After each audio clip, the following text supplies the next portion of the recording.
Hello everyone, welcome back to my channel. নতুন আরেকটি পর্বে আপনাদের অনেক অনেক ওয়েলকাম।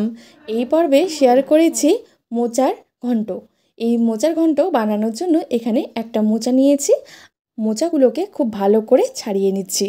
মোচার ঘন্ট খেতে কিন্তু ভালো লাগে, শুধুমাত্র এই বাছার একটু সমস্যার জন্য কিন্তু অনেকে খেতে চান না। তো এই যে এই লম্বা ডাঁটি অংশটা আছে আর এই যে একটা প্লাস্টিকের মতো অংশ আছে, সেটাকে বাদ দিয়ে কিন্তু খেতে হবে। মোচার এই দুটো অংশ একদমই খাওয়া যাবে না। তো এগুলোকে বাদ দিয়ে মোচাগুলোকে এইভাবে বেছে নিচ্ছি।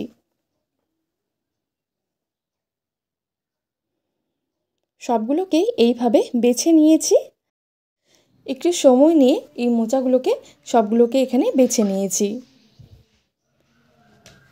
একটা বড় পাত্রের মধ্যে হলুদ আর জল দিয়ে খুব ভালো করে মিশিয়ে নিয়েছি। তারপর মোচাগুলোকে ছোট ছোটোভাবে কুচিয়ে নিচ্ছি। মোচাগুলোকে কুচিয়ে নিয়ে হলুদ জলের মধ্যে দিয়ে দিচ্ছি। আবারও একইভাবে সব মোচাগুলোকে কুচিয়ে নিচ্ছি। এখানে হলুদ জলের মধ্যে দিয়ে দিচ্ছি যাতে মোচাগুলো কালো না হয়ে যায়। এইদিকে আলুও নিয়েছি, আলুগুলোকে টুকরো টুকরো করে নিচ্ছি। সবগুলোকেই কেটে বেছে নিয়েছি। এইদিকে কড়াইয়ের মধ্যে জল দিয়ে দিচ্ছি। জলের মধ্যে সামান্য একটু হলুদ গুঁড়ো দিয়ে দিচ্ছি। খুব ভালো করে মিশিয়ে নিয়ে জলটা খুব ভালো করে ফুটে উঠেছে। এরপর মোচা আর আলুগুলোকে গরম জলের মধ্যে একটু চাপা দিয়ে ভাপিয়ে নেব।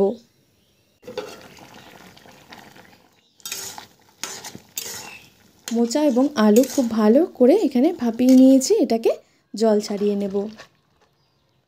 আবারও ভালো করে 2 থেকে 3 বার আমি ধুয়ে নেব। এইদিকে কড়াইয়ের মধ্যে তেল দিয়ে দিচ্ছি।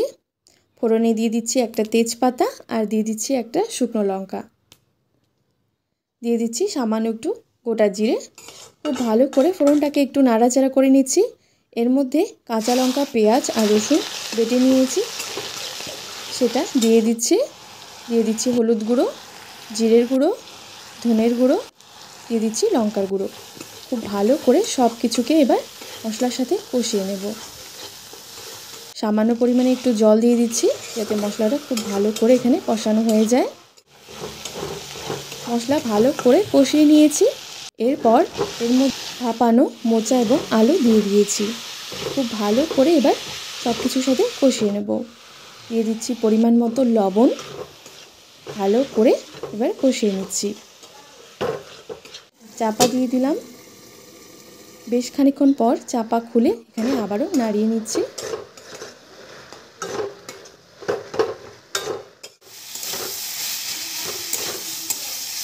খুব ভালো করে কষিয়ে নিয়েছি আর এইভাবে একটু আলুগুলোকে আমি ভেঙে ভেঙে দিচ্ছি। সব কিছুর সাথে ভালো করে কষানো হয়ে গেছে। দিয়ে দিচ্ছি পরিমাণ মতো জল, দিয়ে দিচ্ছি গরম মশলার গুঁড়ো। খুব ভালো করে একটু নাড়াচাড়া করে নিচ্ছি। 2 থেকে 3 মিনিট একটু ফুটিয়ে নিয়ে এইভাবে গা মাখা করে নামিয়ে নিয়েছি। তো তৈরি হয়ে গেল মোচার ঘন্ট। মোচার ঘন্ট খেতে কিন্তু ভীষণ ভালো লাগে আর গরম গরম ভাতে এই মোচার ঘন্ট একদম খেতে দুর্দান্ত লাগে। তো আশা করব আমার আজকের ছোট্ট পর্বটি আপনাদের ভালো লেগেছে।